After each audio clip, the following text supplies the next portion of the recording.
to make it a halachic reshus hayachid, ein memalin hemenu b'Shabbos, elam kain, ashalom mechitza, yutvachim, both b'yisiyah and b'knisa. In other words, the Braisa is simply just elaborating more. That's the same sheet of all of the Tanaim other than Rabbi Yehuda. And Rabbi Yehuda Omer, Koisel Shal Gaba Tiden Mishum Mechitza. And weiter, in the Braisa also we have the story that Amar Rabbi Yehuda, Maisa Ba'amas Hamayim Shohaisa Ba'a Mei Avel to the city Tzipori. And V'hoyim Amalan Emenu B'Shabbos Al Piyazekein. Is the Haraya that we say good achis and no additional Mechitza has to be placed within this canal. No, there's no proof from over there. The reason there nothing else was needed, nor it didn't have both the depth of 10 tfachim and the width of 4 amas. 4 tfachim, which means that it's a halachic, markim ptur. And since it's a markim ptur, you have b'chlal no issue, even though you made no additional mechitzas. Okay. Now, we're going to learn a Braisa. The Braisa is enigmatic. The Braisa is not clear. And we're going to have no less than 3 different ways of understanding this Braisa. Tanya either. Let's begin. Amas Hamayim, when there was a canal of water, how Iveres Bein HaChaloim is that was going in between windows. So again, you need to have a picture. So here would be my picture.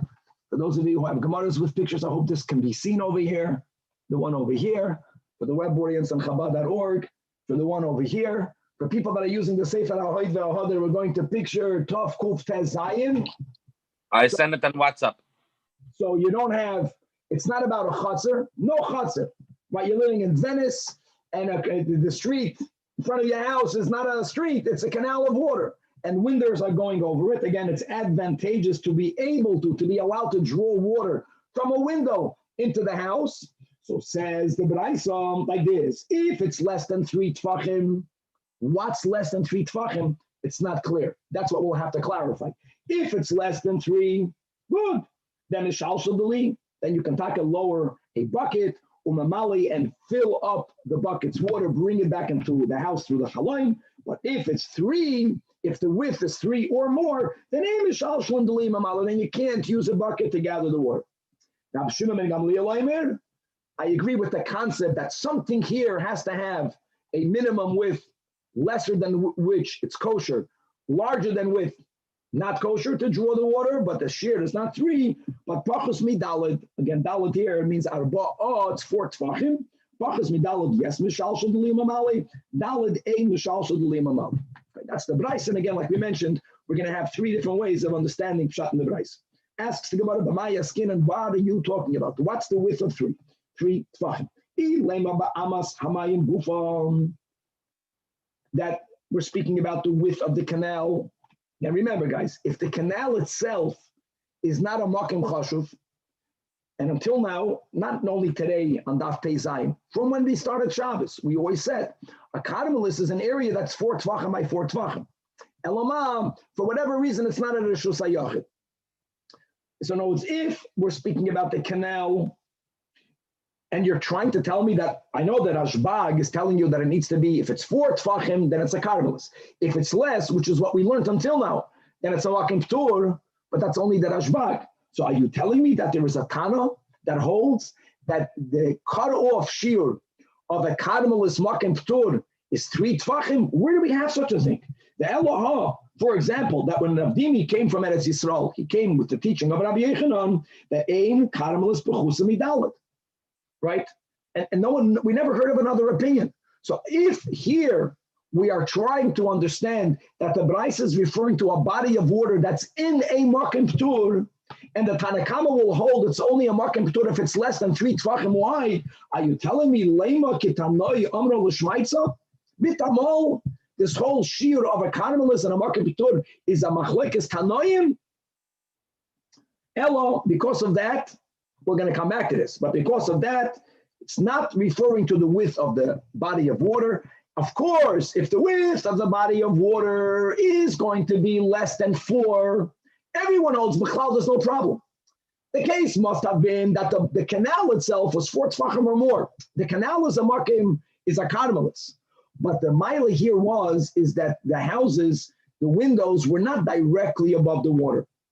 that the windows were above, like we would call this the river bank, and then the river bank went down into the river, which means that when you would lower a bucket, you would have an option of not going directly from your window into the water, your window, your house, or the water or a cardinalist, which is also midrabanan, but you get to make a stop off by the cardinalist. You get to make a stop off by the water bank. It's called by the wings of the river because it's like on the sides of the river. The banks of the river. And what we are allowing is lahachlif. Lahachlif means you're not only making a stopover, but since you are going from the bucket is going from a reshus hayachid to a makim ptur, from the makim ptur into a karmelis, that's permitted. Same thing back in the back. You're taking it out of the karmelis, you're stopping by the agapel, then you're going from the agapel and akira and a hanachim to reshus hayachid. So you are exchanging the domains through the banks. So now the question is not regarding how wide does an area have to be a carmelist, it's how wide does an area have to be a makim ptur. Now that in itself is going to be something people are going to say, whoa, hold on, aren't they interrelated? In other words, anything that's less than a carmelist becomes a makim ptur. So what did we benefit right now? We're going to clarify this in a moment. In other words, the makim ptur, you're telling me that in order for the banks to be a makim ptur, the banks have to be less than 3. Why? Also, didn't we always learn that if it's less than 4, so it's not a carmelist. If it's not a carmelist, it's a makim ptur. Hold that thought. We're going to read a Rashi that's going to address that. I hear again,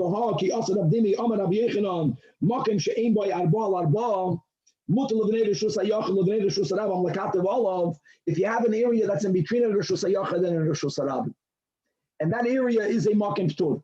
Why is it a makim ptur? Because it's less than 4 by 4. So even though each reshus is allowed to use it, for example, they can both rest their backpacks on it. They can be mekatev, but did we not learn u'bovat shelo yachlifu? But for something to go from the reshus hayachid to this makim ptur into the reshus harabim and vice versa, that was something we never allowed. Here we're saying, forget about the dimensions of why is it only a makim ptur if it's less than 3. Shelve that. We're going to learn that Rashi in a moment.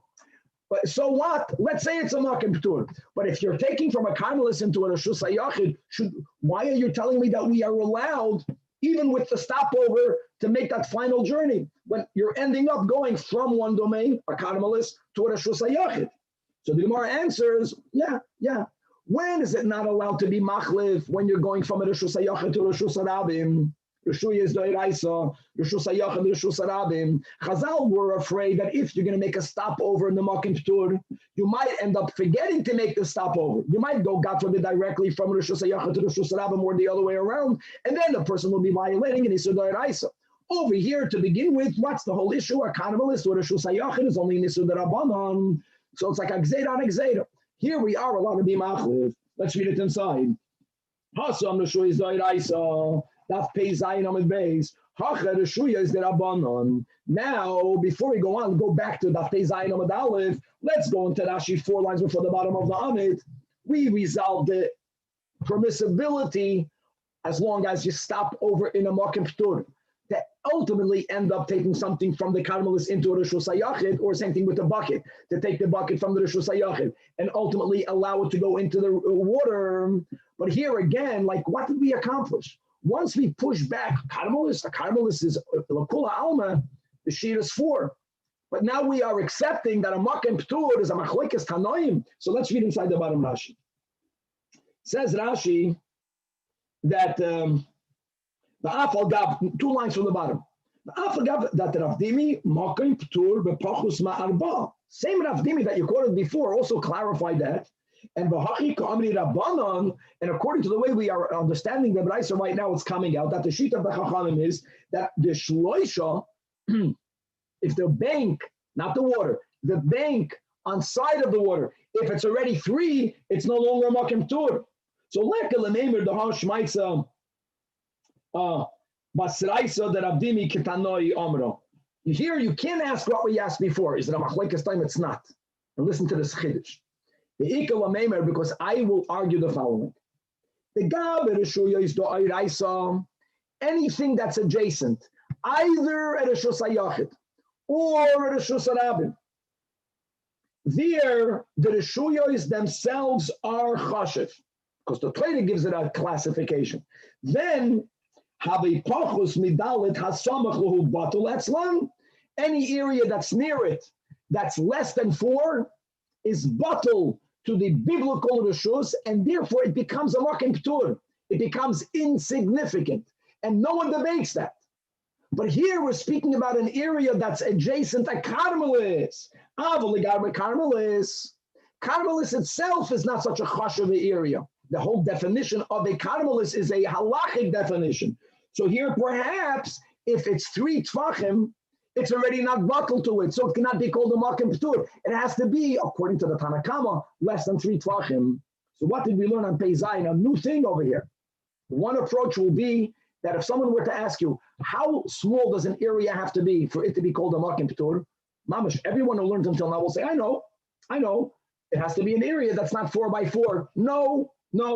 That if this area is adjacent to Carmelis, perhaps if it's 3 by 3, it's already not a makim ptur. Wow. Only if it's less than 3 by 3, according to the Tanach, top of the Yomid. Let's go back to the Lahachlif. You were telling me that the issue of exchanging that the Rav Dimi Amar Rabbi Yechanan spoke about was only going from the Shuyas Doiraisa. It's not true. Rabbi Yechanan also does not allow for you to carry something between 2 rabbinic Rishuyas, or between a Rishus HaYachad and a Carmelis, or between a Rishus HaRabim and a Carmelis, or the other way around, even though it's only the Rabbanan. And where do we find this statement of Rabbi Yechanan? So here we have the Tanya that's put in parentheses because really this is a Mishnah. We had the above and Dafayin Vav, Koisel Shubein Beis Chatzeiros, when you have a wall that's in between 2 Chatzeiros, that's tall, 10 Tvachim. And the wall itself is deep, and therefore the top of the wall is wide for Tvachim Arba'ah. So what did the Mishnah say? In a case where there is no Chaloin nor Pesach, Ma'arvin Shnayim, and you don't even have the option to aim Ma'arvin Echad. Now the Mishnah goes further. Hoya Baroishay Peidois, Elo Oilen Mikan Va'oichlin, Ve'elo Oilen Mikan Va'oichlin. Not that you are allowed to take it up, but something that's already there can be used, because since the top of the wall is a Rishus HaYachid, a Rishus Bifnei Atzmai, you can carry in a Rishus HaYachid. However, the Mishnah continues, if Nifratz HaKoisel, if there is a breach in the wall, so if the breach is only up until 10 amas, including 10 amas, Ad Va'ad B'chlal, we learned above in the Masechta, the Ma'arvin Shnayim, the Imrotzu Ma'arvin Echad, because we view such a breach as a Pesach and not as a breach. If Yoisil Mikan, but if the breach is more than 10 Tvachim, then the only option is Ma'arvin Echad, the Ma'arvin Shnayim. Period. And on that, guys, we learned this all above on the Fayin Vav, the Havin and Ba. The Mishnah spoke about if the wall is thick 4 Tvachim, then Oichlin on the top. What happens if the wall doesn't even have 4? It doesn't even have 4, and this is adjacent, not a Carmelis. This is adjacent a Rishus HaYachid. So as we learned, the moment it's less than 4, L'kula Alma, it's called a Makom Ptur, right? V'amar Rav Avir Beis Rishuyos Sholtos Boy, since it's a Makom Ptur, and it's batal to both sides, both Chatzeiros, so to say, swallow it in. So carrying on top of the wall is like carrying from one Rishus to the other. That was enough. And therefore, Yaz's boy, even Maloinima, you can't even move the fruit there, the movement of the width of a hair. However, Rabbi Yechanan says, the other Rabbi, he says, not only do we not view the top of the wall as 2 Rishois that were not bound together with an Eruv, but you are allowed to carry from the Chatzar to the top.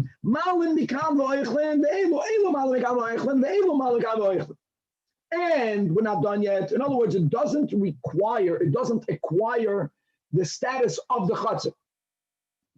And therefore, it doesn't acquire the status of both Chatzeres together. We're not done yet. Now here comes the punchline. And va'az Rabbi Yechanan l'tamei d'chiyas Rav Dimi Amar Rabbi Yechanan makim she'ein by arba l'arba mutal of neder shus rabim ul neder shus yachal lekatev olav u'bovat shelo yachlifu. It's now that we made this equation between the top of the wall that's in between two reshuyos hayachid, guys, carrying from one chutzner to the neighboring chutzner is not any biblical violation. It's a rabbinic violation. It's just like the rabbinic violation carrying from a karmelis to a reshus hayachid. And the fact that we are equating the statement of Rav Dimi and Rav Yochanan, that there we spoke about shelo yachlifu. If we are equating it to the top of the wall that's in between two reshuyos, which is only midrabanan, prohibited to carry from one to the other. So l'chu'ura, that in turn should mean that Rabbi Yochanan would not allow for you to be mechatev either. So here again, what benefit do you have of making the agapeh into a makom ptur? The goal is to take a bucket from your window and to go all the way into the amas hamayim and then to bring it back into the house. How would you be allowed to do that? So the Gemara says, first of all, I want you to know, the last statement, the last equation that we just made, right, is the Iri said. According to the Rav Dimi made no such an equation. So what we benefit is that we don't have a kasha lit Rav Dimi. So what? So the Gemara says, okay, so even if this equation was not made by Rav Dimi, but according to Zeiri,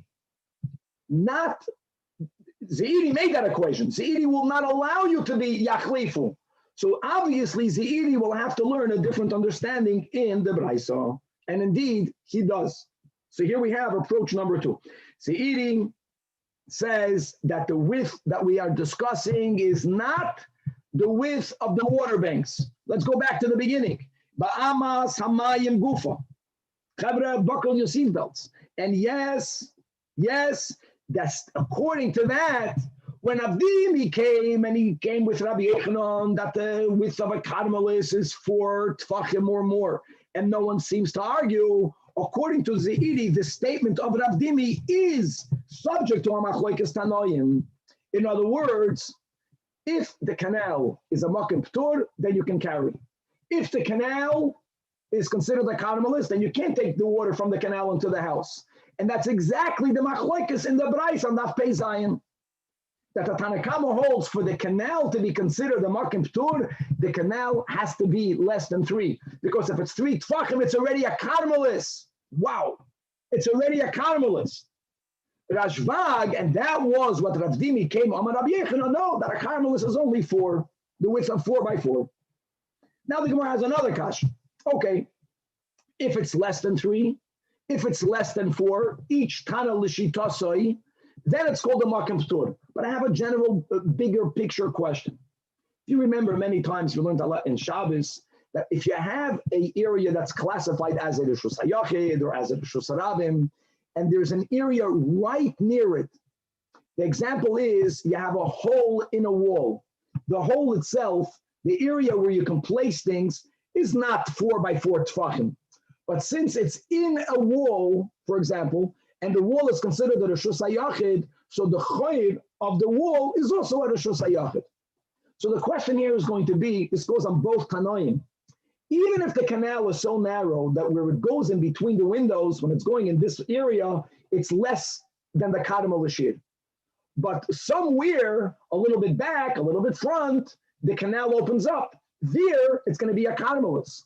So why don't we say that the entire canal has a din of the chayre of a karmelis, and all of it should be considered a karmelis, the tebiki chayre karmelis? So answers the Gemara, Baya bar Oven.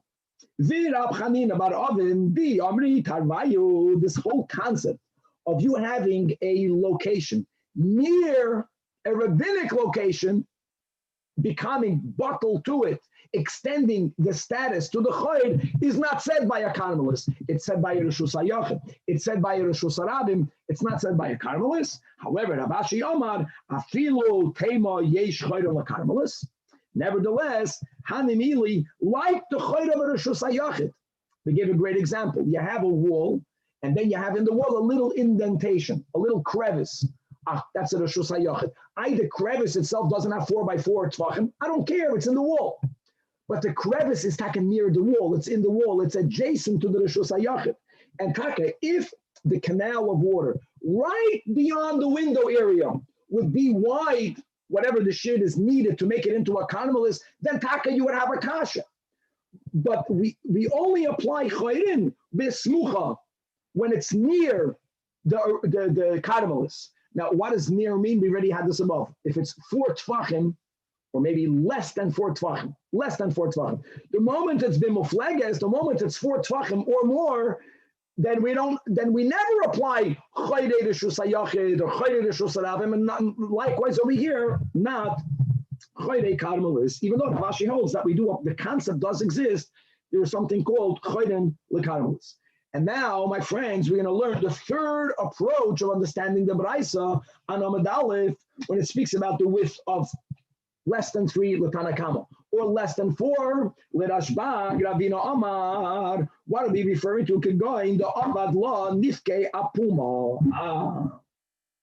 What did we learn on Daf Pei Zayin, the first Mishnah? What did we learn on Daf Pei Vav? That not the Rebbe Yehuda that subscribes to good achis mechitza, that you have to actually, to section off an area of water that's going inside a canal or it's in a pit, you have to put a mechitza in there. The case here is that the people that had the windows open to the canal, they placed a mechitza in the canal, but they didn't place the mechitza across entirely. They have placed a mechitza, it's like 2 front teeth that have a gap in the middle. They placed a mechitza that goes in, lebeisila, lebeishamai, however deep it needed to go in, but the mechitza didn't go all the way across. There was an opening, it's 2 mechitzas going down there. Now we're going to speak about lavut. If the opening in between the 2 mechitzas is less than 3, if lavut is less than 3, then it's considered a bona fide mechitza, which is the sheet of the Tanakh and the Braisa. Rashbag, who says less than 4, he's speaking about the gap in between these mechitzas that you put in there on each side. Each side had this double mechitza. According to Rashbag, lavut is only 4 tvachim or more, which is a kula, which means even if the opening is less than 4 tvachim, because of lavut, it's considered a bona fide mechitza, and therefore all of the water there, b'yitzia, b'chnisa, or b'yitzia, is considered a reshus hayachid. You're going to avad nifke yapume. You made outlets, you made openings, right, in its mouth. That they hold lavud, the sheet of lavud is 3 tvachim. So you need to have the opening less than 3 to be allowed to use the instrument, the tool of lavud. And Rashbag goes l'tamei that lavud is up until less than 4. So even if it's 3, as long as the opening in these mechitzas, in between one and the other, on each side is less than 4 because of lavud, it's considered bona fide mechitzas, and therefore the whole area of the water is considered a reshus hayachid. Okay, now this Mishnah we already learned a few times, so now we're reviewing it. Says the Mishnah. Really, there are 2 separate dinim here.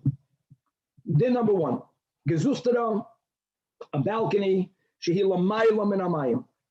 Now that we learned, when they added the Gemara, now you appreciate it more. According to those who said that the Braisa is speaking about there's a bank, there's no bank. You open up your window, if you look down, you're by water. And therefore, when you put a balcony, the balcony is mamish going over the water. Venice. Why not? Because of this principle. If the body of water, when the body of water is considered a carmelis, like we learned today, why would that be? Because as long as the depth of the river is 10 tvachim, and the width is 4 by 4 tvachim or more, it's going to be a lot more than that, but if you have that minimum size, that's called a carmelis. Midarabanan, you cannot take anything from a carmelis into a reshus hayachid. So what do you need to do? Ellen Kain, Asalam Mechitza is Gevoyas Asar Tvachim, like we spoke. Everyone, if you make a mechitza over a body of water, we are allowing to use the instrument of good achis mechitza. The mechitzas can be going milmayla, they can be going above the balcony, and they can be going underneath the balcony. And if you have a picture, you'll see this clearly. Doesn't matter. Point is that you're going to have an area of 4 tvachim by 4 tvachim. Mechitzas of 10 on each side, halachically goes down, not until the water surface. It goes all the way down to the end, to the bottom of the river. So all of the water that's in this river is considered water from a reshus hayachid. So you are taking from a reshus hayachid to a reshus hayachid. Even between 2 reshus hayachid, you have to make an eruv. It's good to speak it out. No, when did Shlomo HaMelech say you have to make an eruv? when both Rishuyas Ayachid are occupied, are habitated by people. No one is living in the water. It's like a churva, for example, that if it's your churva adjacent to my house, if you don't use it, it's just my house adjacent to your churva, I'm allowed to use the churva. There's no issue b'chlal because it's not being lived in. Same thing as with water. V'chein, yeah, the Mishnah says v'chein, but the v'chein, the link between the first din and the second din is just another law about balconies. That's all it is, because the din is a whole new din. This v'chein is what we quoted so many times, based on a principle that we learned, Be'ikad and Peirik Shvi'i, right?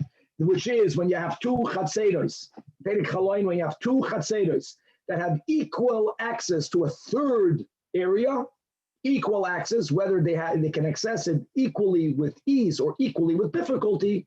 If these two chatzeros between themselves did not make an eruv, one's rights to that third area prohibits the other one to use it, and vice versa as well. Neither can use the third area, which is the case over here. Again,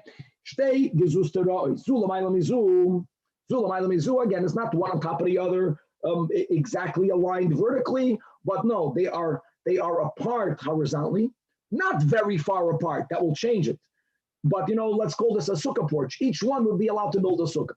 The one on the top, the one that's higher, is not directly above the one that's lower. But they are near enough to each other. Lamayla means whether it's less than 10 tefachim, we have that above, whether it's 10 tefachim or more.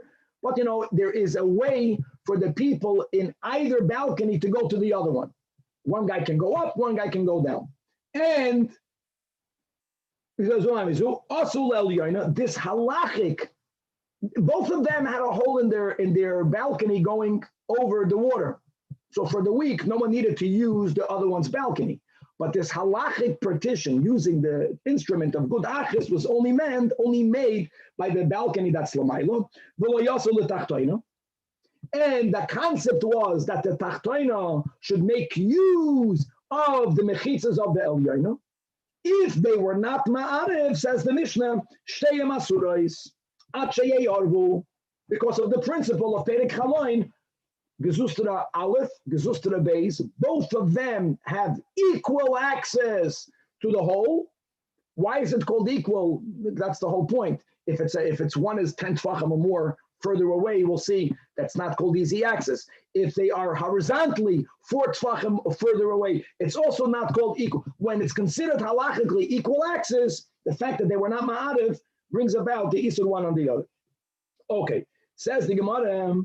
We started today and we finished yesterday's shiur speaking about Hananya ben Akavia's leniency, who holds that not only do we say good achas mechitza over a body of water, but you actually don't need mechitzas that are standing vertical. If your gezustada is large enough, which is 4 amas by 4 amas, regardless where did you place it vis-a-vis the wall of your house? Or as we started to learn today, if it's placed closer to the wall of the house sometimes can be used as one of the mechitzas. You don't even need to place mechitzas. You halachically bend the platform, taking it from a horizontal position to a vertical position, koif and gudachis. So is it masnis nelekar Hanan ben Akavia? The Tanya Hanan ben Akavia oimer gezustra sheyesh v'dal amis. That's all you need. That's shiur. Always that will be enough. Maybe even less. All you need to do is to make a hole in the middle of it, allowing 10 tefachim of horizontal balcony space on each side of the hole. And because of the instrument of koif, it's considered a mechitza. And then gudachis umemale. And our Mishnah speaks about making mechitzas gevoyos. So Amar Rabbi Yechanan Mishum Rabbi Yosi ben Zimra. Rabbi Hananya ben Akavia Elo b'yama shel Tiveria hoyol v'yeshua. There's something unique about the Kinneret, or how the Mishnah calls it, the Sea of Tiberias, because since around the body of water, either you're going to have oiganim high banks, or you're going to have a certain area, cities go all the way up until the edge, like Tiberia goes all the way until the edge, or you have a Karpeth, or you have Makiva Soisa. In other words, it's so enclosed. We're not saying that it's not a Karmelis, but what we are saying is that why did Chazal say that you may not carry from a Reshus HaYachid to a Karmelis, even though Midoiraisa a Karmelis is a Reshus HaYachid? See, Midoiraisa, if it's not a Reshus HaRabim, and not a makim ptur, which is a very insignificant area, it's automatically a reshus hayachid. But they said no, since a karmelis is an area that many people use it, it looks like a reshus harabim. If one would have been allowed to carry from a karmelis to a reshus hayachid, or vice versa, people erroneously will end up carrying from a reshus harabim to a reshus hayachid. Fine. So when you the less similar a karmelis is to a reshus harabim, the less fear we have. Such a karmelis, like the Yamashol Teverium, that's mamish makifois, it's encircled with halachic mechitzas, it's very dissimilar to a reshus harabim. So to begin with, now we're not saying that you are allowed to carry from a karmelis to a reshus hayachid. We're not saying that, but we are saying is that there are madregas in a karmelis, and such a karmelis to begin with was less problematic, and only over there was Hananya, Rabbi Hananya, or Hananya ben Akavia lenient, allowing us to say koif. Sanai is a koif and godachis. It's not just koif. That in itself is a chiddush. But we already spoke so many times that really many people hold that you can't use two halacha l'moshe mesinais together. But coming back over here you can use it. Avol b'shar meimois, even Hananya ben Akavia, will not allow you to use koif. Our Mishnah is a general Mishnah. So it doesn't differentiate, and there, if it's not the Amos Shel Teveria or something similar, you have to physically make mechitzos gemoyos yud tvachim. All right. So now that we quote this kula, let's begin at least, see how far we'll get. Tanach Rabbanim.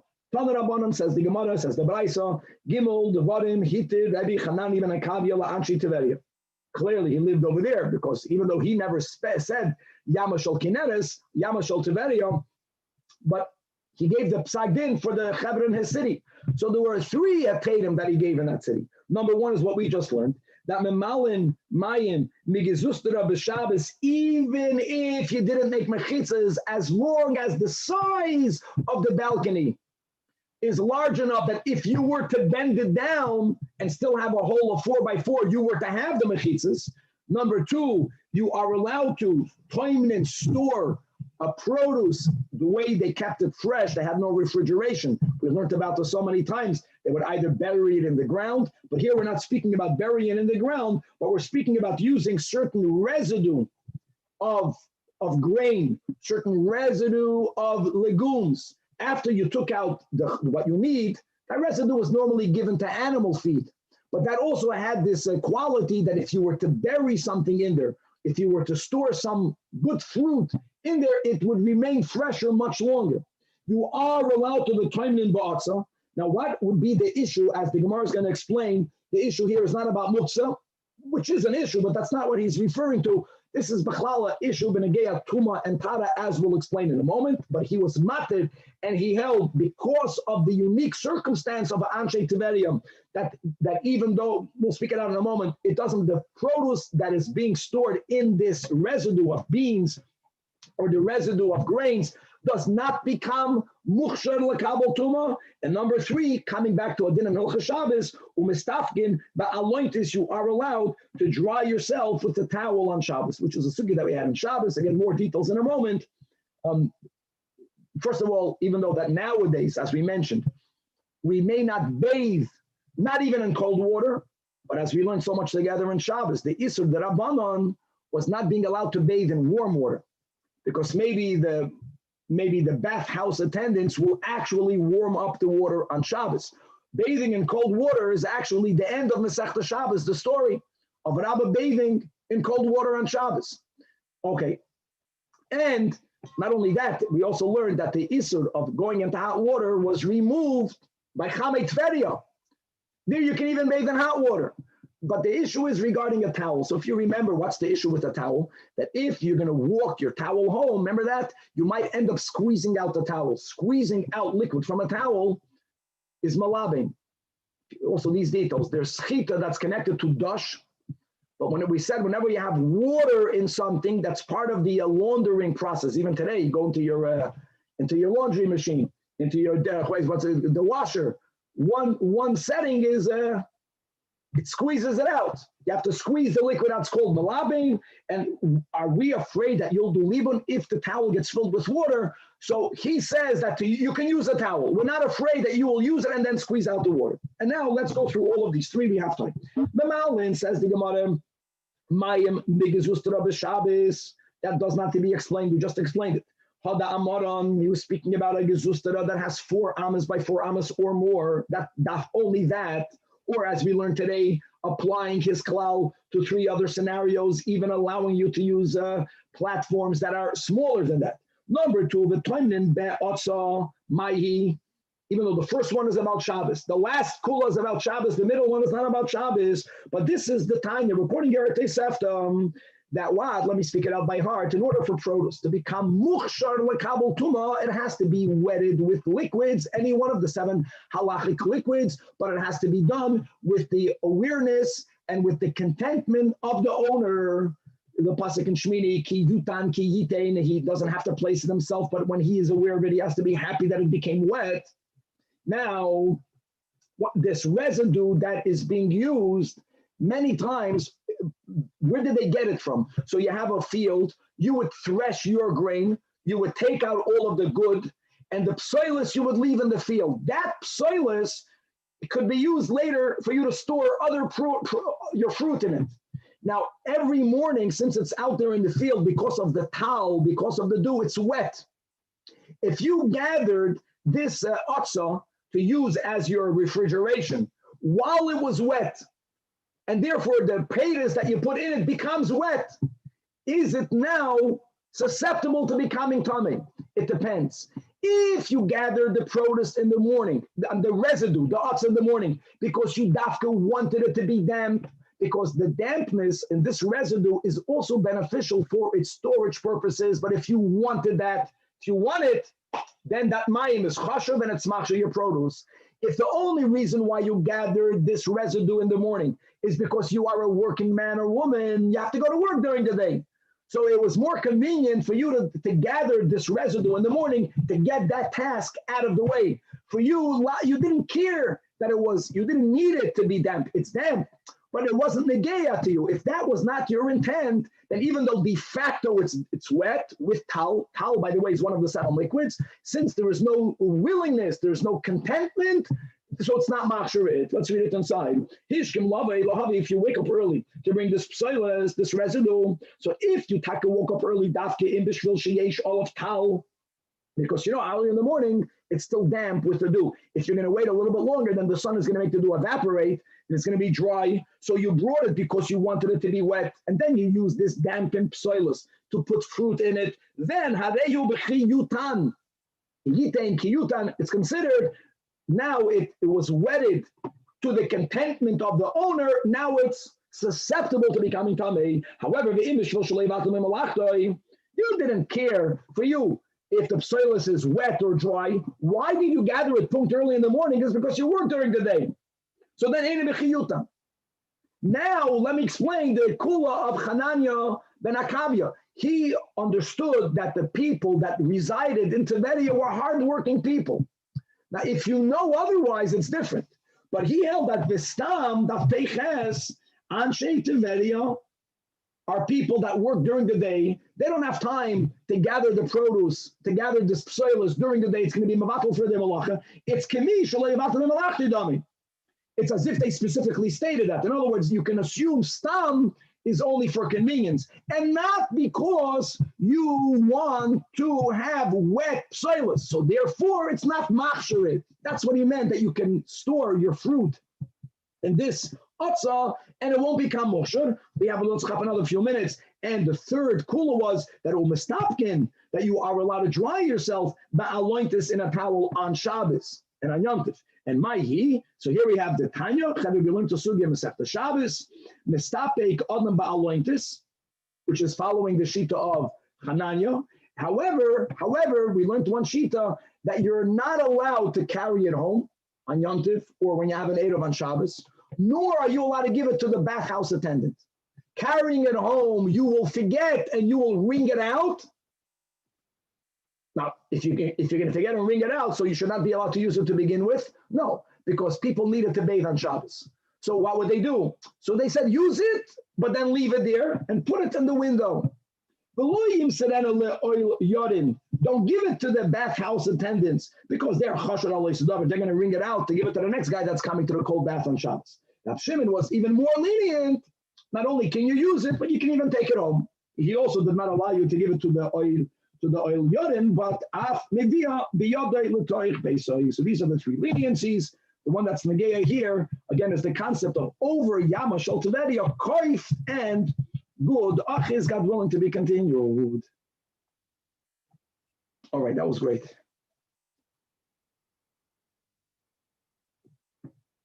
Guys, the last daf now of Perek Shmini.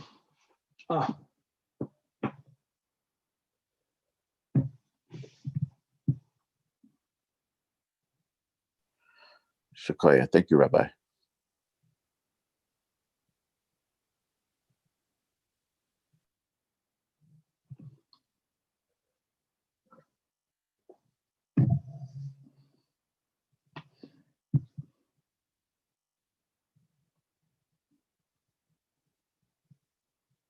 Wow.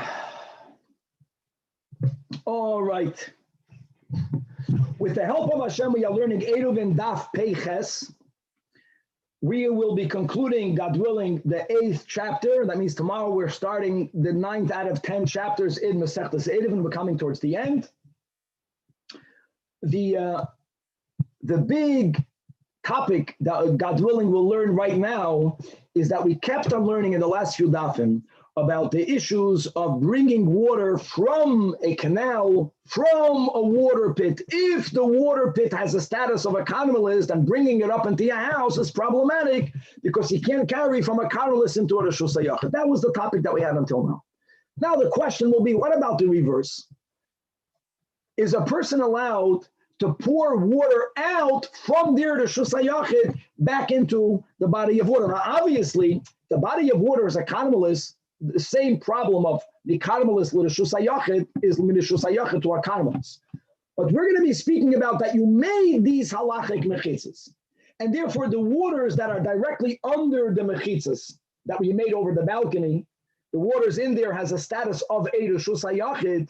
Well, when you're drawing it from there into your house, okay, from a reshus hayachid into a reshus hayachid, you're good to go. But when you pour waters out, what inevitably happens? The water first goes into the area that's under the mechitza, but then it's going to be taken out into the sea. It's going to be taken out into the river. It's going to be taken out into the carmelites. Is that problematic? And really, that's going to lead us into a much bigger topic, which will be a big part of Daf Peiches. Aside of the over the waters in a body of water, what happens again when you have a chutzin? There was no plumbing in those days the way we have it right now. So it was common that people would either pour water, sometimes people would pour waste. They would pour it out into the chutzit. Now they would build septic tanks. So let's go into those details. What happens if there is a septic tank, but it's already partially full, and you're pouring your shreifchen means wastewater. You're pouring, now there's, today I know there's gray waters and there's black waters, people will go camping. We can have also similar lashonis. But either type of liquid, when you're pouring something from a reshus hayachid, even if you are pouring it into a uka is the septic tank or a cesspool, it might go now from the cesspool, it might spill over and go into a reshus harabim. Is that problematic or not? Wow. And truth is, you can now bring it back to our modern day living. When a person flushes their toilet in their house, where's the water going? From their house, it's ultimately going into what? Well, the water is not going to be going into a reshus harabim, I get that, but it's going to be going into a carmelist, it's going to be going out of your domain, ultimately, so it's indirect. So we're going to learn about transferring indirect. A big nuance, there's going to be many little nuances, but a big cloud will be, what is your intention? Your machshava will be negeya, direct, indirect will be negeya, and there's going to be a marasayin issue that's negeya.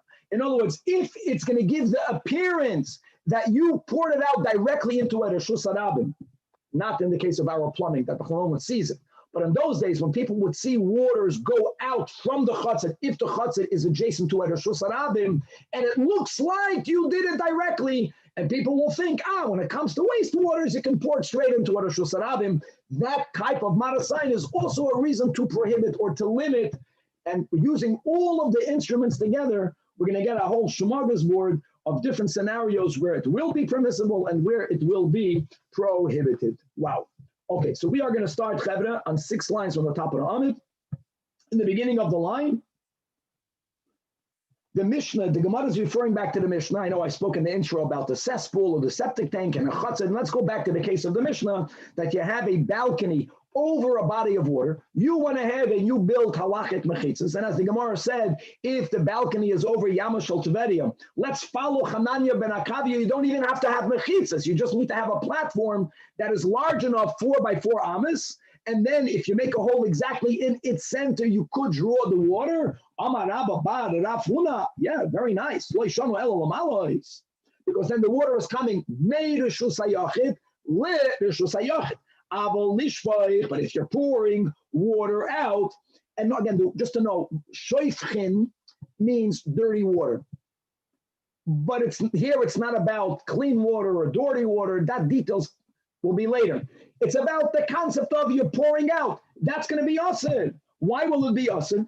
Because when you pour water through your mechitza, the water will land in a reshus hayachid, which is the water which is directly below the walls of the balcony. But then the water is water, it's fluid. It's going to move beyond the area directly under the mechitzas. It's going to move into a canomelis. Now, it's called indirect. He holds that indirect, that's this version, is asur. There's really a big machlokes about it. And guys, also very important. Again, not to confuse my words of the intro. In the introduction, I spoke later in the daf. That's when you have a reshus hayachid to a reshus harabim. That's a lot more problematic because the marasayin issue is kind of problematic. Here, it's less problematic because there is no reshus harabim here. It's a reshus hayachid into a karmelis. And you're not even doing it direct. And he holds that even indirect is asur. How is this different than the case that we'll have soon? Guys, uka either is called the septic tank or it's called the cesspool. And as we will learn, God willing, on this daf, that if you make an uka in your chutzner, that's the general rule. So you're not pouring it directly on the surface of your chutzner. You are pouring it into the uka, even when the uka won't be able to contain everything that you're pouring. So it's going to go, you're going into the uka, and then it's going to overflow from the uka out to the reshus harabim. The Mishnah says it's permitted in certain circumstances because it's called indirect. So what's the difference? So the Gemara says, no, hani the uka taimi. Taimi means that the water will, the sewage that you're pouring into the uka theoretically can stay there, can cease from overflowing. We're going to learn soon about the size of the cesspool. We're going to learn about the average amount of water that every family in a chutzner uses. In other words, and we'll learn these details soon, that when you have an uka that generally is large enough for it to hold the amount of water that Chazal say a house uses, which is 2 saw of water, since the water theoretically could get absorbed in the uka, which is the whole concept of a septic tank. In other words, it's made in a size that hopefully it's going to just get absorbed in the ground. Then enochanami, even if there's a scenario where it doesn't get absorbed, that's not your intention, right? There's no psik reisha v'mizak. We're going to learn about all these details soon. So that's why the Mishnah permits it. But vahani over here, let's use the word of psik reisha. And by the way, here is a psik reisha by the Rabbanan, because carrying from a reshus hayachid into a karmelis is only the Rabbanan. Here, there's no septic tank. The water will not remain under the partitions of your halachic into your reshus hayachid. The waters will flow out. Since loy taimei, the waters won't get absorbed there. They won't cease. They won't stop from flowing. They will flow. That's why this first shita we're learning today, Rabba Bar Afuna holds that lishpoich is asur.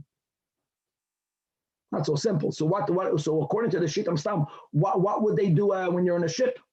Maybe they would not pour out their wastewater until Motzei Shabbos, according to the shita. Even if they make these mechitzas, because late time. Now, the other version is, he said the opposite. Don't misunderstand the Mishnah only to be referring to taking the waters from the now created reshus hayachid water into your balcony, but don't erroneously say that lishpoich will be asur because you are indirectly pouring into a karmelis. No, fakir.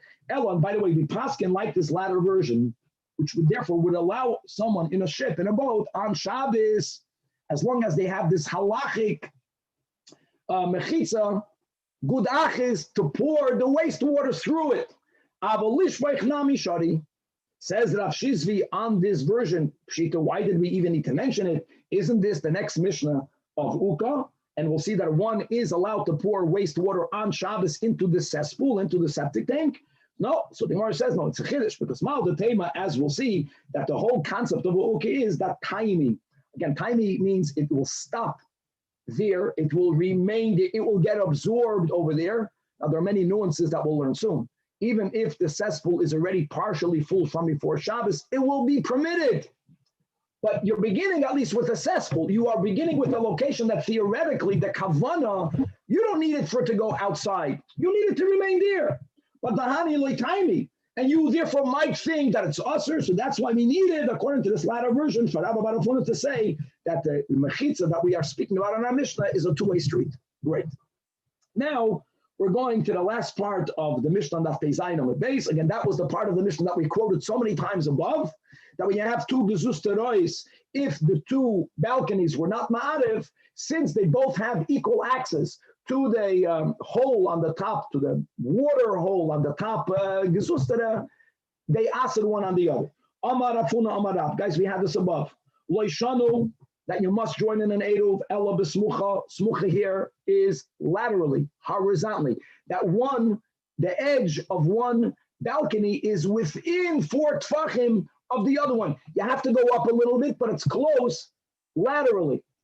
Therefore, they both have equal access. But if the lower balcony is not only lower, but it's also mufleges, it's 4 tfachim or more away, which means that the accessibility for the lower gezuz terah is through difficulty. So that was the whole chiddush, that noisnin to the one that's benachas and not to the one that tashmishay kashem.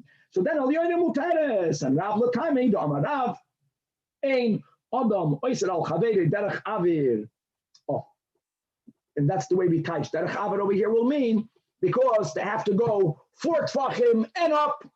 It makes all of that unusable. Or let's go better.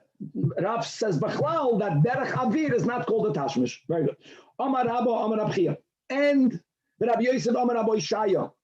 Listen to these words. Yesh gazel b'Shabbos. Wow. Yesh gazel b'Shabbos in the Havamina appears to mean that there is a figuratively theft. We're going to learn a lot about this in the Zikin. When a person, God forbid, steals from his fellow, there is a limited amount of ownership we give the Gazlan to the detriment of the Gazlan. And we're going to learn these dinim in a whole different seder. Sometimes he completely acquires it. That's when there is a shinoi to the object that he stole. And even if not, it's also considered, in a limited way, property of the Gazlan. The Havamina of the statement of Yesh Gazel B'Shabbos would mean, what happens if I am adjacent to your property? And the example that will be given over here, we just mentioned this in the last year, I have your property next to mine, a churva, and I, without your permission, I use it. Do I have to make an eruv chatzeros with you on Shabbos, without which I can't go in there, especially if you also have access to it, because my reshus to your reshus, to the shoyes hayachid need to have an eruv. Yesh gazel b'Shabbos. This is Rashi a few lines before the end of the narrow lines. Hashta salka daitoch. The hachi ka'amer muter lizel b'Shabbos reshuyois ulishtamish babur chovasi shel chaver esmuchala. What's if during the week I'm wrongfully without your reshus, but I am using your churva?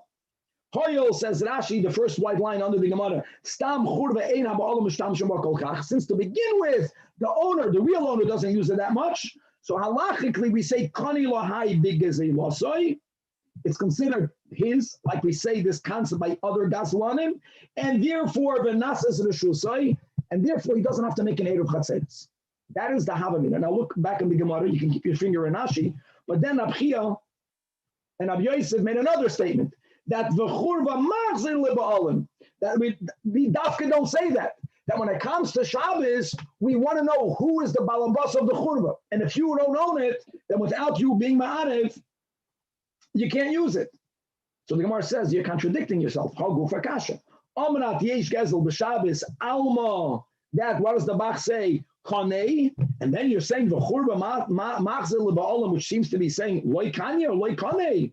So the Gemara answers, Hachi ka'amar yesh din gezel b'Shabbos, which means, Fakir says Rashi, that the din of gezel, which is that you are obligated to return that which you stole, that kicks in the beginning of Shabbos. And if my house is adjacent your churba, this is Shitas Rashi. I know I think in the last year we spoke otherwise, but that's Shitas Rashi is, by water, no one lives in water, there's no need to make an eruv. But if I'm adjacent your churba, and if you own it, I can't use it, even if I'm being mishtamish in it during the week. So I'm a gazla, God forbid. But we don't give me any type of halachic ownership. The din of I have to give it back to you kicks in. It's not mine, and I may not use it unless I make an eruv with you. Keitzad, what does that mean? That's the pshat. Yesh din gezel, the churva machzel ba'ol. Says the Gemara, Amar Rabba, that u'moisvina nashmaitzen.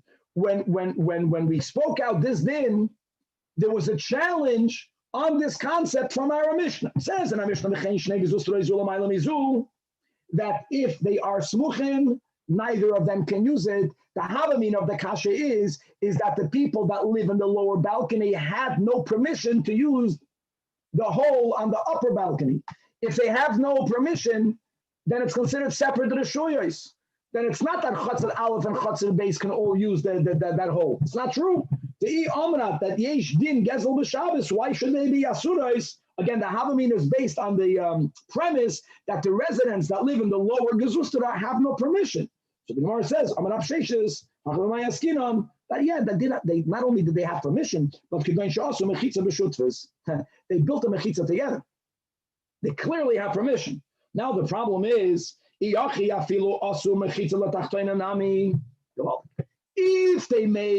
they own the rights of the higher water mechitza together, the Mishnah kept on speaking about a scenario where for Shabbos only the higher one had that mechitza, which implies that if the lower balcony also has this halachic mechitza, then everyone gets to use their own. Why?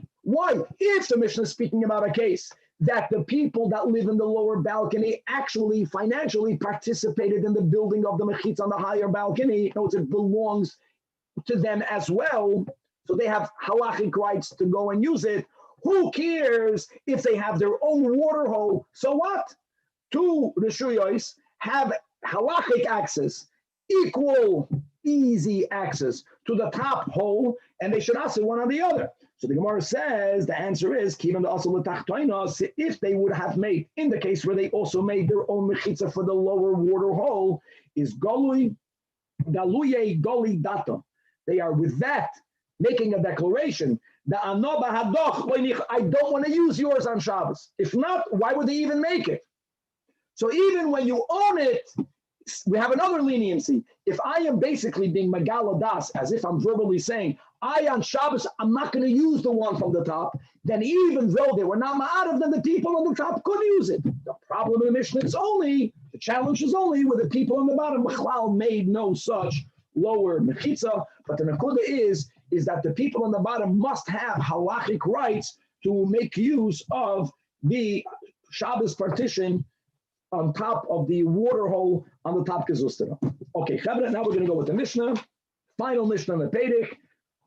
And like we spoke out already in the introduction, this is a fascinating topic about pouring water out from the chutzner that will eventually go into the nearby Karmelis, or even worse, the nearby the Shusarabim. And here we go. Says the Mishnah, the last narrow line in the Talmud. Chutzner shehi b'chusam arba amas. This is a very important nakuda. Now, arba amas, let me just speak it out. Arba amas means 4 by 4. We will actually have a machloikas amoy roim in the Gemara, whether we are referring to a chutzner that's 4 by 4, not 8 by 2, or 4 means it has a total of 16 square amas. What's the magic of 16 square amas? Or also 4 by 4, that one house, we're speaking about one house, Chazal averaged their usage of water out to sa'ah. 2 saw becomes absorbed, and for that you don't need a square. Any 16 square amas, whether it's 4 by 4 or whether it's 8 by 2, it's going to be absorbed. Oh, and when there is a possibility for the water that you're pouring out of your house into your chutzner to get absorbed in the ground, guys, there's many little kvation, nuances, wrinkles. Here, even if it pours out, it won't be problematic. Some of what's important is your kavana. You don't need it to go out. It could have gotten absorbed. And if it didn't get absorbed, that's not my intention. That's not a problem. If your chutzner is less than 4, which means it will go out, again, you don't have kavana, but here it's worse. Since the water will go out, it's a given, that's already considered more problematic. And therefore, the first wide line, in Shoifchem Mitoichem Mayim, the Shabbos LMK, also la uka, you have to make an uka is either called a septic tank or uka is called a cesspool. Lav dafke were they built in the ground as they are right now. These septic tanks were made out of earthenware. The tank itself absorbed the liquid. As long as the uka is large, that it's machzekes shosayim min hanekev ulamata. Let's speak about a septic tank that's above the ground. So when you speak about how much can it hold, it's not negeya to measure the whole uka. You can have a very large uka, but if every uka was built in a way that once the liquids in there reached the hole, it's like in a bathtub, you know the hole? You don't want the waters to overflow in the bathtub, so somewhere high up, there is absalach, and the water goes out through there. You have to have from underneath that hole to the bottom the amount of 2 saw. In other words, the uka potentially can hold the average sosayim of waters that are going out from a house in one day. Bein, listen to these words, mi bachutz, bein mi bapnim. Wow. What does that mean, says Rashi? It's 2 lines in the Rashi or 7 lines under the Gemara. Even when the septic tank is actually standing on the Rishus Harabim, adjacent to your chutzner, the inside has a din of Rishus HaYachid. We're speaking about an uka that must have 10 tefachim height, right? Or let me go further. The uka, let's say like this, the uka can be a makim ptur. The uka can be a makim ptur. It's also okay, even though it's outside your yard. What would make your uka into a cardinalist? Guys, you remember what we learned we also learned this in the last daf. If the uka is less than 3 tefachim deep, and it's built on the Rishus Harabim or in the Rishus Harabim, less than 3 tefachim, dina ki Rishus Harabim. Likewise, for it to be a cardinalist, if it to be a makim ptur, it's going to be more than 3 tefachim deep or above the ground, and it's going to be less than 4 by 4. Okay, guys, we're good. L'kula alma, when you have a makim adjacent a Rishus Harabim, even though we learned in the last daf this huge chiddush of you not giving the status of a makim ptur unless it's less than 3 by 3, but if it's near a proper rishus, it's relative insignificant. So as long as the uka has a status of a makim ptur, even though it's mibachutz, you can pour your shoifchem into the uka.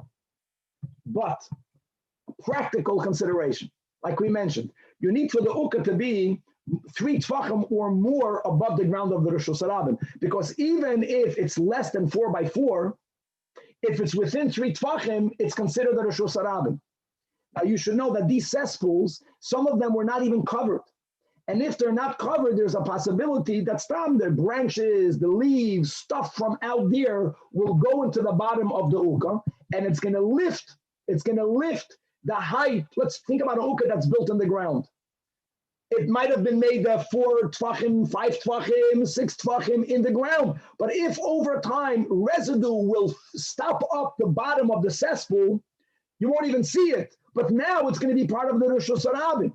So says the Mishnah that if you are using an uka that's mibachutz, it has to be covered for you to be certain that it didn't lose the minimum depth, not to allow it to be bottled to the Rishus Harabim. And if it's built inside, I don't care. I don't care if it's more than 3 tvachim. I don't care if it's less than 3 tvachim. It's in your Reshus HaYachid. You're good to go. Okay. So guys, we learned about an ukkah. Now we're going me'inyan le'inyan, and we'll see how related they are. Forget about an ukkah. What about a pipe? A sewage pipe. Okay? Or a biv. A biv means a pipe. What happens if there's a pipe? The one opening of the pipe is in your Reshus HaYachid, and when you pour something in that pipe, it's going to go out into the Reshus HaRabim.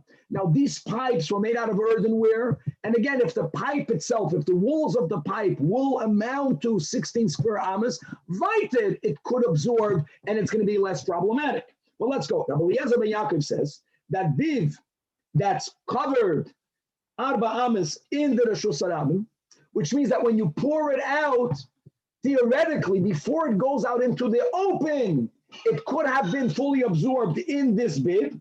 Then, now, who would disagree with that? So the Chachamim disagree. And let me just speak it out by heart, because like we mentioned, there are many nuances here. You have to all put it together. Number one, is it potentially able to get absorbed before it goes into the Reshus HaRabim? That's one topic. There's another topic. When you pour something directly in one side of the pipe, then whatever is already in there will exit the other side of the pipe bekoyach, with greater force. If you don't pour it directly in one end, even if it trickles in there and there's going to be a seepage or an exit, it won't be so strong. And now let me speak about the maras ayin topic. If the people standing in the Reshus HaRabim, they see water coming out bekoyach, they might erroneously think that for shoifchen, since it's disgusting, Chazal allowed you to pour it straight out into the Reshus HaRabim. It looks like you're pouring it out there directly. So the Chachamim say like this: Afilu gad oichatzit meyamon. In other words, and if you want to pour something directly in your pipe, not that the pipe is into the Reshus HaRabim covered, so that area is not a din of Reshus HaRabim. Even if the pipe is on your gag, and between where you are one opening and the exit, there's 100 amas. Not 16 square amas, 100 amas. Still, lo yishvach al pi abib. Directly in the bib is also. Directly, and why? Let's read inside the Rashi 5 lines from the bottom. Lo yishvach al pi abib kolaymer betoich hacharetz. That pipe was not really a circle. It was like a 180. It was like an indentation. And even though it could get absorbed, even if you pour directly in there, what happens?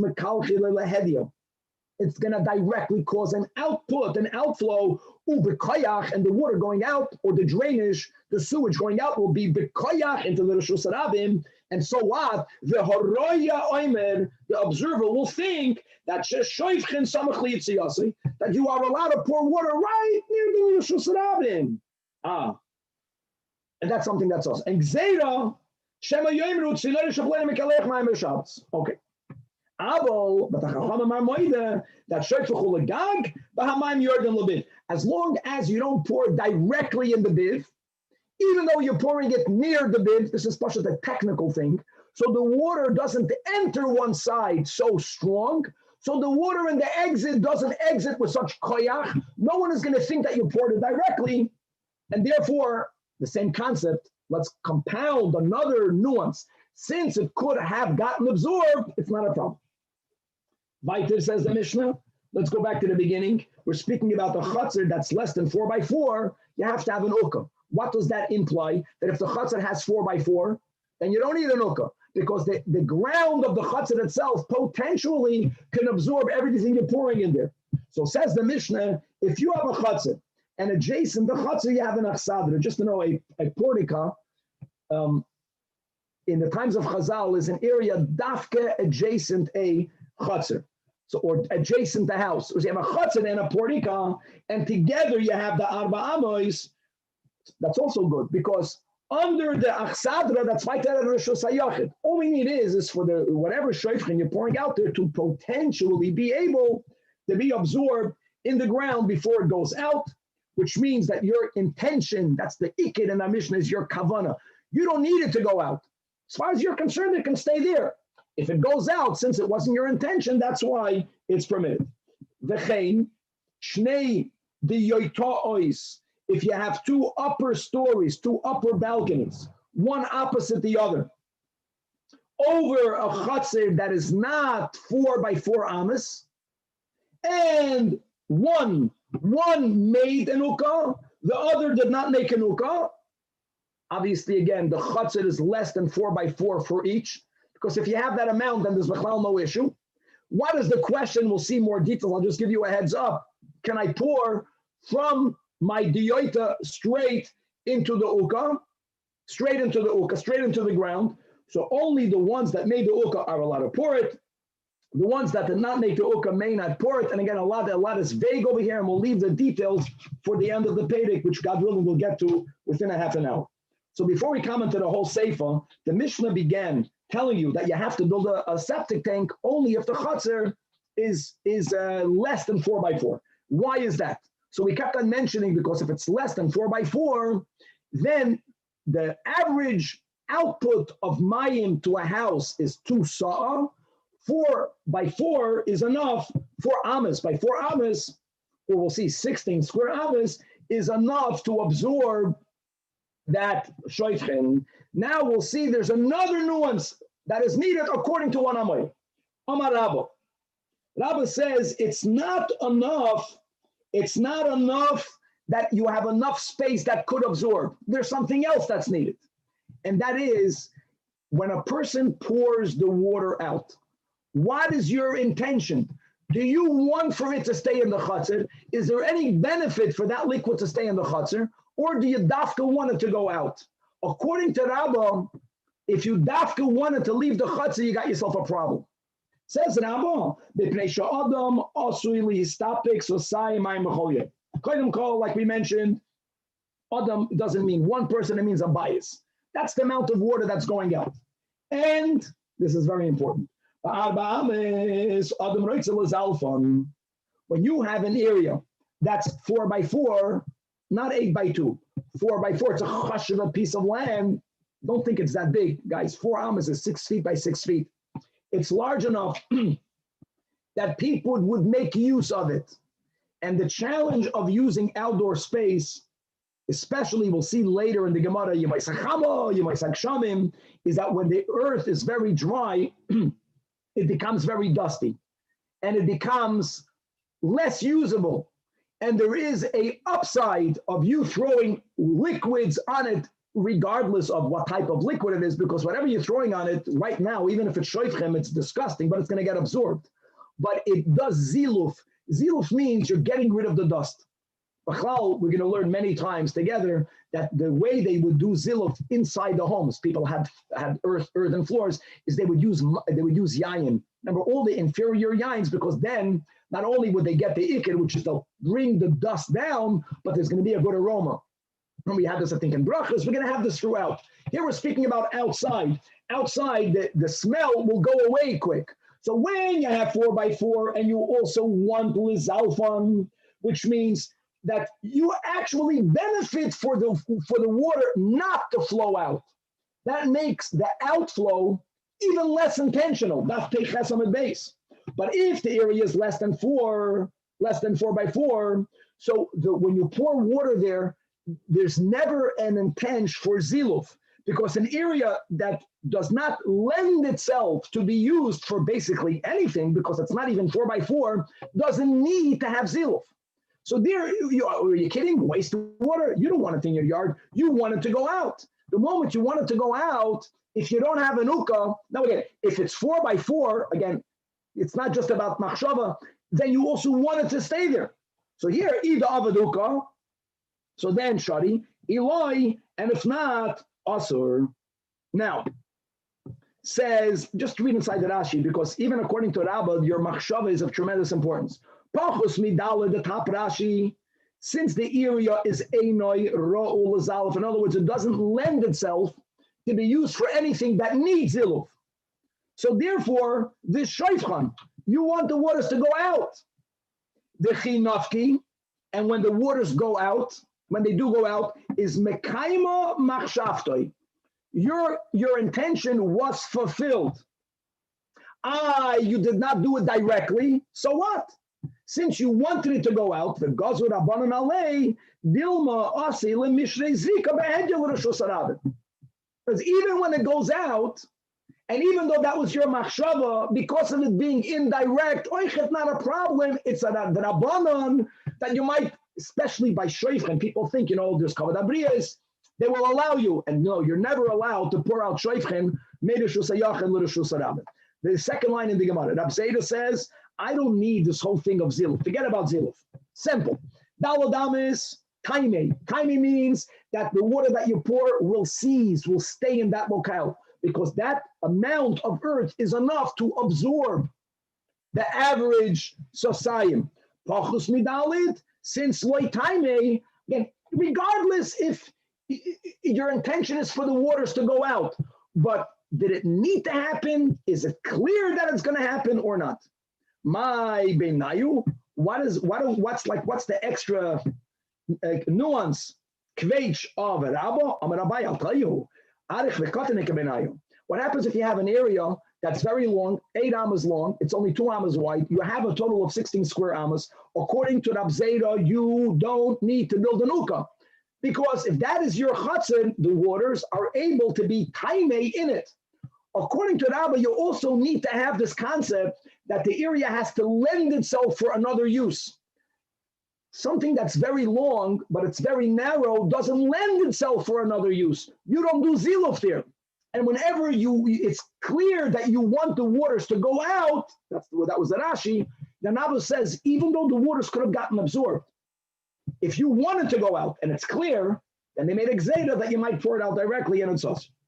So Machlok is Rabba and Rab Zayda, we're going to try to substantiate and refute without success.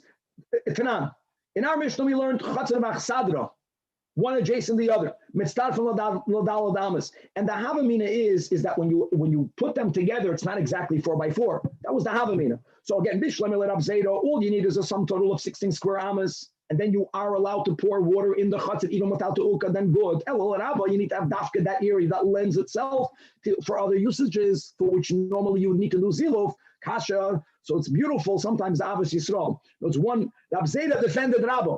Rab Zayda argued with Rabba, but he says you cannot refute Rabba from here. Tirgama, Rab Zayda, leave it at Rabba. No.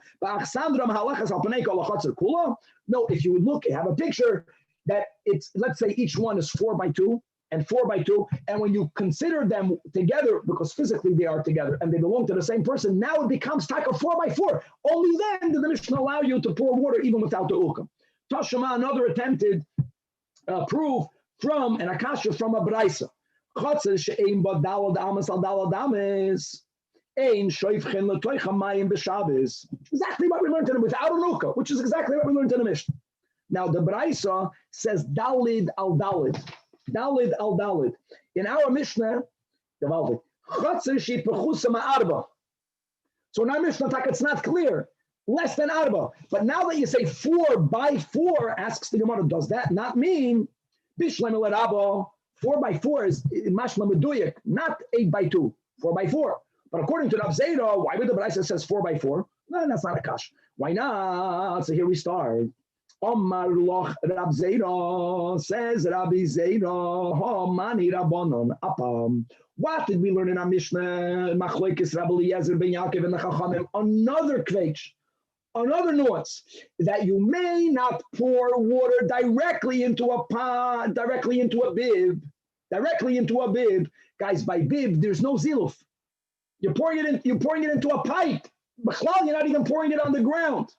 What's the issue? That when you pour something directly into a pipe, whatever, not that what you're pouring it will go out, but if there's other stuff in there, that koyach is going to make the other exit happen with greater intensity.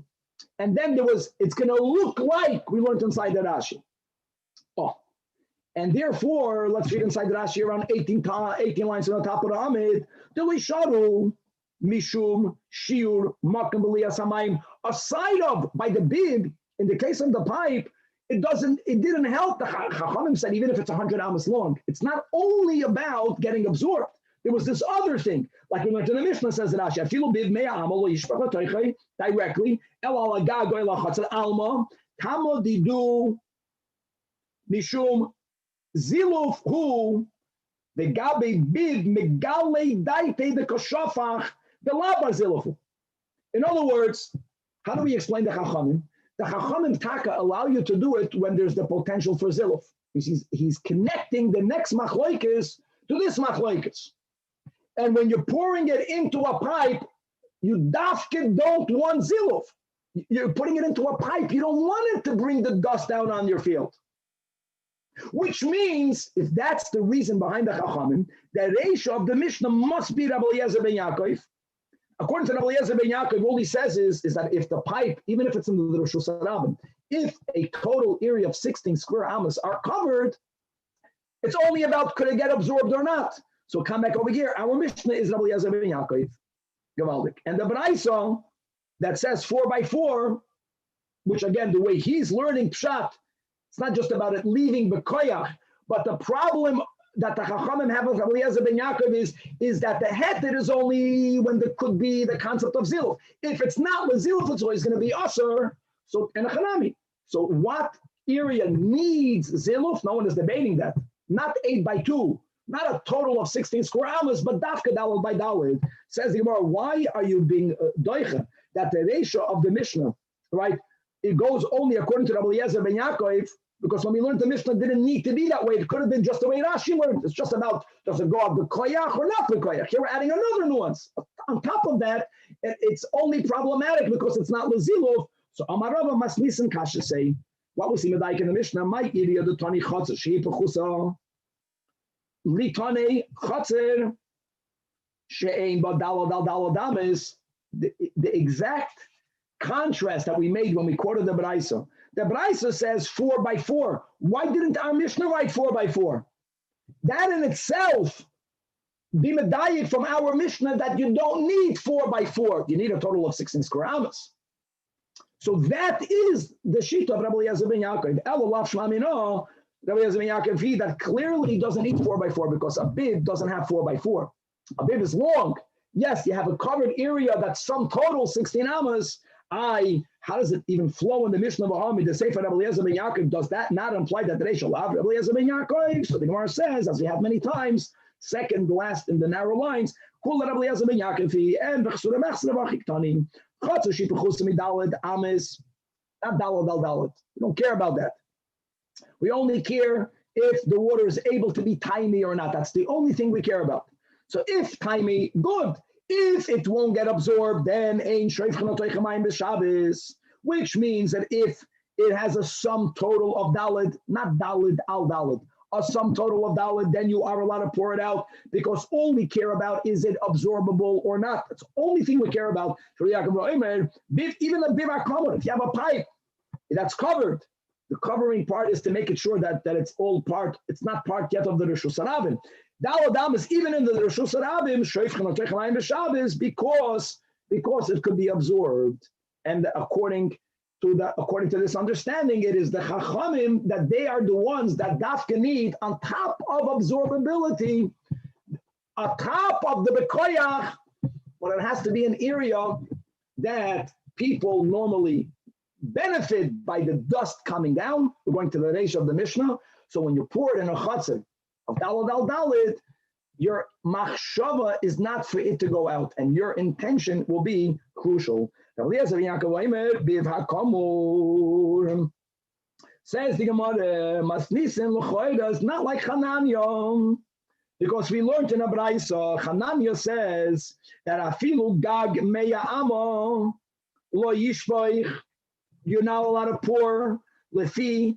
Now, by the way, Rabbi Eliezer ben Yaakov doesn't allow you. The Chachamim are the ones that say Rabbi Eliezer ben Yaakov is the most lenient. You can pour it directly in a pipe as long as it can get absorbed before it goes out. Chachamim hold whether it's going to go out b'koyach, there's zicher no ziluf, all of these things together make it asur. But at least the Chachamim said that if you don't pour it directly in the bin, that was the Mishnah. If you pour it on the gag and then it pours down and it makes its way into the bib and it makes its way out, the Chachamim allowed that. And now that Hanania is the most machmer, he says, "Afilu gag meya ama," you can't pour it on the roof because she'ein gag also livloya. Because we know that you're not pouring it on the roof for it to get absorbed on the roof. The roofs then were not made out of earthenware. It was only made lekaleach, and it's going to make itself into this conduit. And even though it's indirect, Hananya is even more machmir. Okay, very good. So now we have the three shitas. Says the Gemara autonomy learned in a Brais. Now this Braisa, the Bamed Dvarim Amurim, let's go to Rashi's Pshat. When do we say that a septic tank is required? When the chatzar is less than 4, that is the Bamed Dvarim Amurim. Now a whole new layer to the whole sugya. That's only b'yamai sacham. That's only in the summer season. In other words, since it's the summer season and you're the opposite of ziluf now, you don't want for your chatzar to get ruined with mud. Even if it's less than 4 by 4, since you don't mind, one second over here, since you don't mind for it to remain in the chutzner. Why don't you mind for it to remain in the chutzner? Because it's muddy anyways.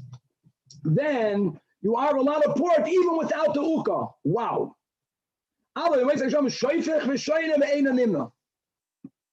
Tama, says the Gemara, Amar Rava. Again, let's go back to this. What's your kavana?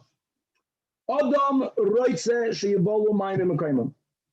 Roitze doesn't mean that you dafka wanted to get absorbed there. Roitze means that during the winter, when your chatzit is muddied, you don't care if it stays there.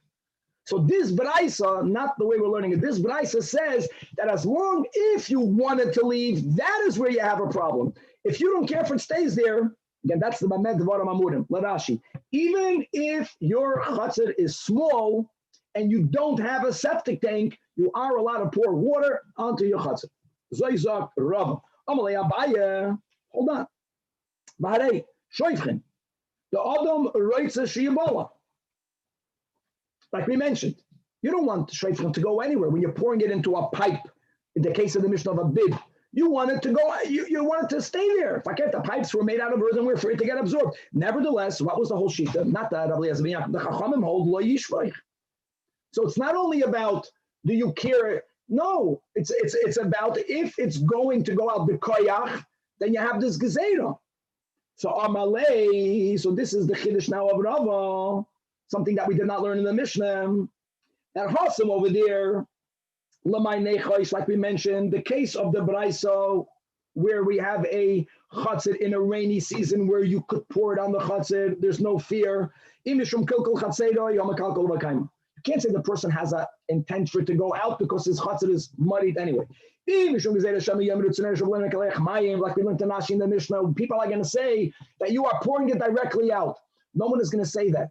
Why will no one say that if they see in a pipe? Because during the winter, pipes and gutters are anyways continuously flowing with water, which means, my friend, that the case of the Mishnah, that's the Chiddush, now is only b'yamois achamon. We didn't have it in the Mishnah. That Rava's being machadesh, that when did the Chachamim say you may not pour directly in the pipe? When there's no flowing water out. That is the Gzeida Shema Yoimru. But during Yemois Akshamim, which is the time that the Braisa allows you to pour it even without an uka, Taked, the Chachamim will allow you to pour directly into the big. Like Rabbi Eliezer ben Yaakov, that's a big novelty. Omar Rav Nachman, says Rav Nachman, and Rav Nachman has a new understanding of the Braisa, which is the Yemois Akshamim. Since uka, when you have an uka that's machzik sosayim, then you can pour out the normal amount of water that every home uses, which is sosayim. During the Maisak Shamim, what happens if you have an uka that's only machzik sa'a? We say, again, the Braisa is more lenient, but it's not, you don't need an uka. You need an uka. But what happens if your uka is small? Then we allow you to use the equivalent amount, because again, you're only pouring in the uka that which could be absorbed in the uka. The Yemaisa Chama, we are more machmir. He's not being as much as extreme as Rava, but there's a difference between summer and between the rain season. When you have an uka that's machzik sosayim, then nois sosayim. But if you have Yimois Hachama, a Uka that's only Machzik Saw, then you can't do anything. So therefore, again, also, our Mishnah is speaking about the Yimois Hachama. So that is the similarity between Rav Nachman and Rabbah. Says the Gemara, why would you make that difference? The Yimois Hachama, okay, even if you don't have a Uka that's Machzik Sosayim, Nami, at least if you have a Uka that's the size of a saw, Nathan Lo Saw, answers the Gemara, holds Rav Nachman, Gezeira, Dilma Asi Litin Lo Sosayim. Okay, so then let's go back to Yimois Hachama. Nami Ligzir. So here, Rav Nachman is agreeing to the general approach of Rava. Hasa, my nechushlam, during the winter, imishum kilkul. And therefore, what's the issue? That since it's not machzik, so you know it's going to run off. So what? You don't need it to run off because everyone understands what you want it to run off because you don't want your chutzah to get ruined. It's anyways winter. Winter, everything is muddy. If it's because it's going to run off big koyach, let's go back to the case of the biv, and people are going to think that you are pouring water. No one is going to think that because b'chlal, all the gutters is water running anyways.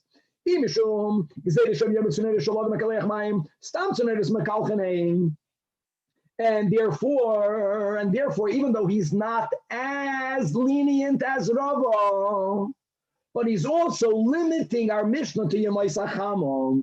Now, Amar Abaya, and according to many, Abaya is agreeing with Rava, but at the moment, it's anyways winter. And therefore, the person who's pouring water in the chutzner doesn't care if the chutzner gets muddied. People that are standing in the street, even when they see an overflow of whatever, of water, of shayf going out into the street, no one is going to think that you poured it because b'chlal in winter, water is running all over the place. So therefore, how much liquid can you pour during winter? Afilu koyed could be poured by Ma'asek Shamim. Okay. And now, when we learned the Mishnah, the end of the Mishnah has to be clarified. So the Mishnah spoke about there were two diyotois. There were two balconies, two upper stories. The Mishnah L'chura speaking, that's not clear, is the chutzah 4x4, is the chutzah not 4x4. The Mishnah spoke about one household made the uka, the other one didn't. Only the one that made the uka can use it and not the other one. Let's clarify the Mishnah. Zakt the Gemara, Amar Rava, guys, 4 lines from the bottom of the Amud, that this prohibition on the one who did not make the uka, not to use the uka, the issue is not about 2 people live there. You have to make an eruv chatzeres. That is even if there is an eruv. In other words, the issue is not about carrying. Now, obviously, you're going to ask, if there was no eruv, then no one should be allowed to use it. We'll get there in a moment. But it has nothing to do with an eruv. There is an eruv. Now, Amar, whether Amar Le Abaya or Amar Abaya, let's understand the Mishnah. My Tamon. If the reason why there's a problem for the one who did not actually build the uka to use that uka is because, okay, there are 2 houses. We say every house uses an average of output 2 saw. The uka, let's say, only has 2 saw. So the reason why the one who did not make it cannot use it is because it's not large enough, if that's the issue, because the nefisha maya, 2 houses use 4 saw. No, the hatanyam. When you have a chutzner, and in the chutzner there is the uka. That's very important. The moment you have an uka, what happens if one house is going to be using more than 2 saw? We don't have a problem. But the moment there is an uka and you are pouring it in the uka, even if it's going to flow out, there's no problem. So if you have an uka, or if you have a gisteras they used to use for their above the ground septic tanks or cesspools, they would have a large kalim that broke. So they would use that to hold the sewage water. Or if you have a brecha, nebach, there was a fish pond that's now becoming your cesspool. Or if you have a areva, means Rashi says you have a small boat. Imagine. So, and you're using that as the storage place for the water of that chutzner. So the din is, the Braisa says explicitly, as long as it has the minimum size, afal pisha the smaller maimi out of Shabbos. So it's full to the top. That means when you're going to pour your sheifchen, it's going to go in and some of it is going to overflow out. You are allowed to pour water in there in Shabbos. It's considered unintentional. No, it's you build an uka. The whole daf that we learned today. Your kavan is not dafke for it to go out. So enechanami, 2 houses use 4 saw, but still, if there is 1 uka, They should both be allowed to use it. This is clarifying what Rava meant. The whole issue of our Mishnah is there is an ukah made by one household. The reason why the one is not allowed to use it is because they made no eruv. Now, let me ask you a question. If there's no eruv, which means that no one is allowed to take stuff from their house into the chutzner. So how does the one that built the ukah, how do they use it? The answer is they're not carrying, let's say, a keli filled with wastewater into the chutzner and pouring it into the ukah. They can't do that. No one can do that. That's why the Mishnah spoke about a diyotis. Diyotis means they are in an upper story, there's a balcony, and they want to pour their waste directly from the upper balcony into the ukah. So here's where the Mishnah says the one that's directly above it is the one that made it. Where do you think they made it? They made it convenient for them. That's the way Tosfos explains it. Tosfos in the second to last line on Tosfos, it's about the ukah being far or being near, which it's a common sense, practical answer. So there's no eruv. No one can carry a keli, which normally you would carry your keli, a small keli filled with waste. You would go downstairs to the chutzner and pour it into the. They didn't make an eruv. The chashash is that if you will allow them to pour it from their second story, they might forget and go downstairs.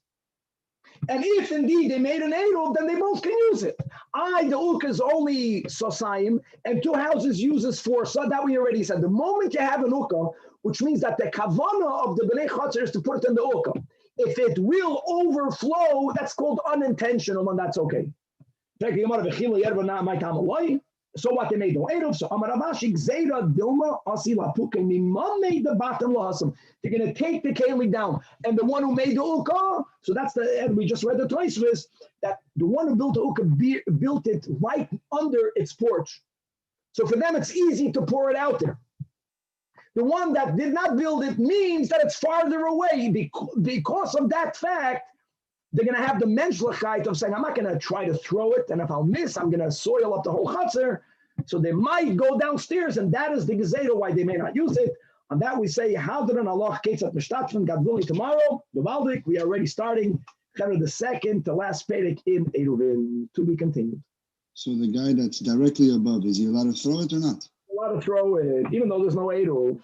And so I thought we're not allowed to throw a ball, we're not allowed to throw things if there's no eruv from our Yachid? No. The ukah itself is not considered part of the chutzner.